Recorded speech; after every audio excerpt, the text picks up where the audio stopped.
Hello friends, welcome to our channel AC technical. दोस्तों, आपके पास अगर विंडो एसी है तो आपने देखा होगा कि आपका विंडो एसी थोड़े दिन बाद या आपने नया एसी लिया है तो भी कूलिंग करना बंद कर देता है, लेकिन उसके अंदर गैस पूरी होती है। जी हाँ दोस्तों, विंडो एसी के अंदर गैस पूरी है। नया एसी लेंगे तो नेचुरल सी बात है, उसके अंदर गैस पूरी होगी।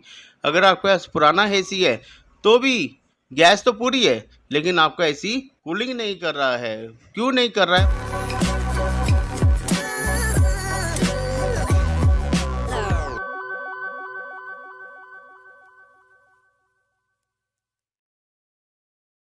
है वो आज मैं आपको बताने वाला हूँ। कुछ ऐसी बातें होती है जो कि समझना बहुत ज़्यादा ज़रूरी होता है। जैसा कि अभी तापमान बहुत ज़्यादा बढ़ा है दिल्ली, एनसीआर और अदर स्टेट्स में, नॉर्थ इंडिया में।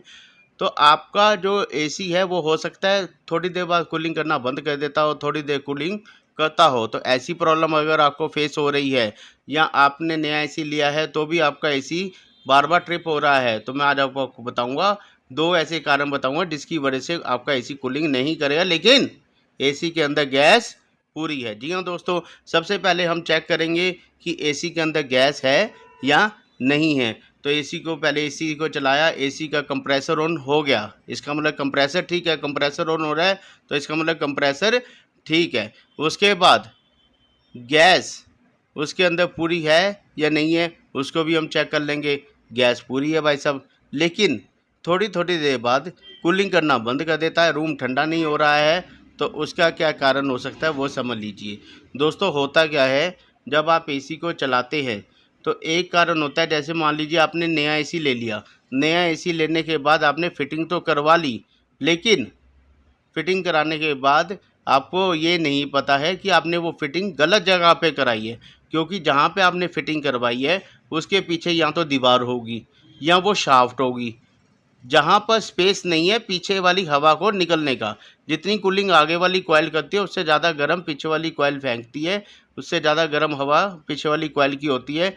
जहाँ पर स्पेस चाहिए, अगर वहाँ पे स्पेस नहीं होगा, दीवार होगा, बंद होगा, विंडो एसी हो चाहे स्प्लिट एसी हो, अगर आउटडोर के हवा निकलने की जगह नहीं होगी या विंडो एसी के निकलने की हवा निकलने की जगह नहीं होगी, पीछे शाफ्ट होगी या बंद होगा, याद रख लेना, नया एसी वहाँ पे विंडो एसी मत लगवाना, क्योंकि विंडो एसी वहाँ पे कामयाब नहीं होगा।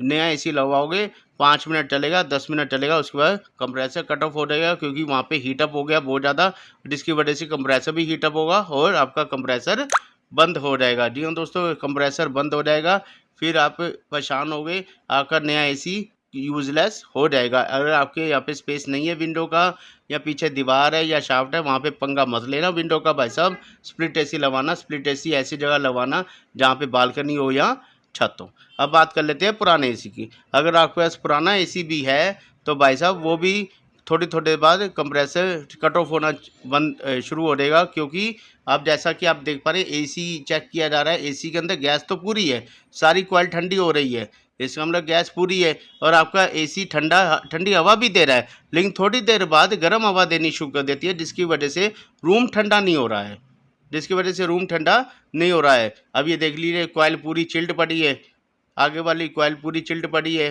साइड वाले पाइप भी चिल्ड पड़े हैं। तो मैं आपको बताता हूँ क्या चीज़ होती है जिसकी वजह से आपका एसी कूलिंग नहीं कर रहा है, बार बार बंद हो रहा है। ये पीछे वाली जाली देख रहे हैं, पीछे वाली जाली कई बार क्या होता है, जो मैकेनिक होता है, सर्विस वाला होता है, वो अच्छी तरह सर्विस करके नहीं जाता। ये जो छोटी छोटी इसके अंदर आप जाली देख रहे हैं ना, उसके अंदर फिन्स बोलती हैं, इसके अंदर मिट्टी मिट्टी होती है, डस्ट होती है, जो कि साफ़ नहीं होती है, जिसकी वजह से एयर पास नहीं हो पा सकती है, वहाँ से एयर पास नहीं होगी।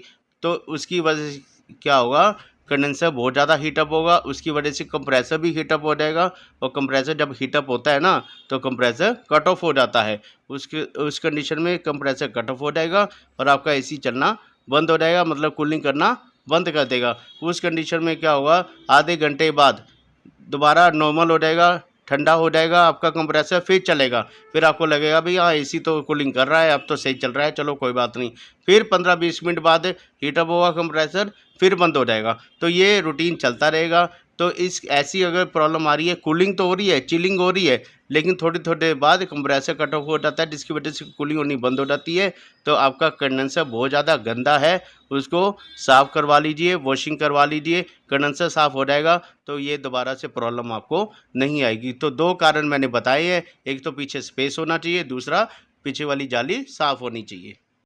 तो दोस्तों ये थी बातें जो थी जाननी ज़रूरी, क्योंकि जैसे ही 45 डिग्री टेम्परेचर आ जाता है तो ये चीज़ें प्रॉब्लम देनी शुरू कर देती हैं। तो अगर आपके साथ भी ये प्रॉब्लम हो रही है तो एसी को साफ़ करवा लीजिए। नया एसी लेना तो भैया स्पेस देख के बाद ही एसी लीजिए। विंडो का स्पेस नहीं है तो स्प्लिट एसी लीजिए। ज़बरदस्ती विंडो सस्ते के चक्कर में या विंडो की जिद के चक्कर में एसी मत लेना, वो कूलिंग नहीं करेगा अगर पीछे दीवार है या शाफ्ट है। इसलिए वहाँ पे एसी लगवाइए। विंडो ओपन है तो एसी लीजिए विंडो का।